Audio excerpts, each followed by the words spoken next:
నమస్తే అండి అందరికీ welcome to my channel Bittu vlogs. అల్లం వెల్లుల్లి పేస్ట్ మనం ఇంట్లోనే నీట్గా క్లీన్ చేసుకుంటే ఎంత టేస్టీగా ఉంటుంది కదా.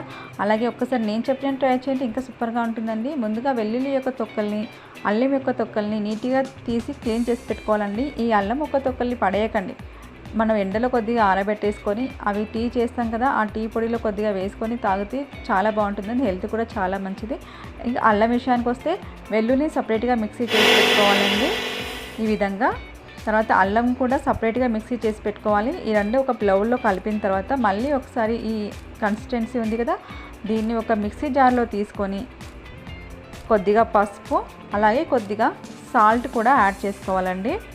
ఈ విధంగా నేను చూపించిన విధంగా ముందే మనము కొత్తిమీర కొంచెం తీసుకొని వాష్ చేసి పెట్టుకున్నాం కదా, ఆ కొత్తిమీర కూడా ఇందులో కొద్దిగా యాడ్ చేసుకోవాలండి.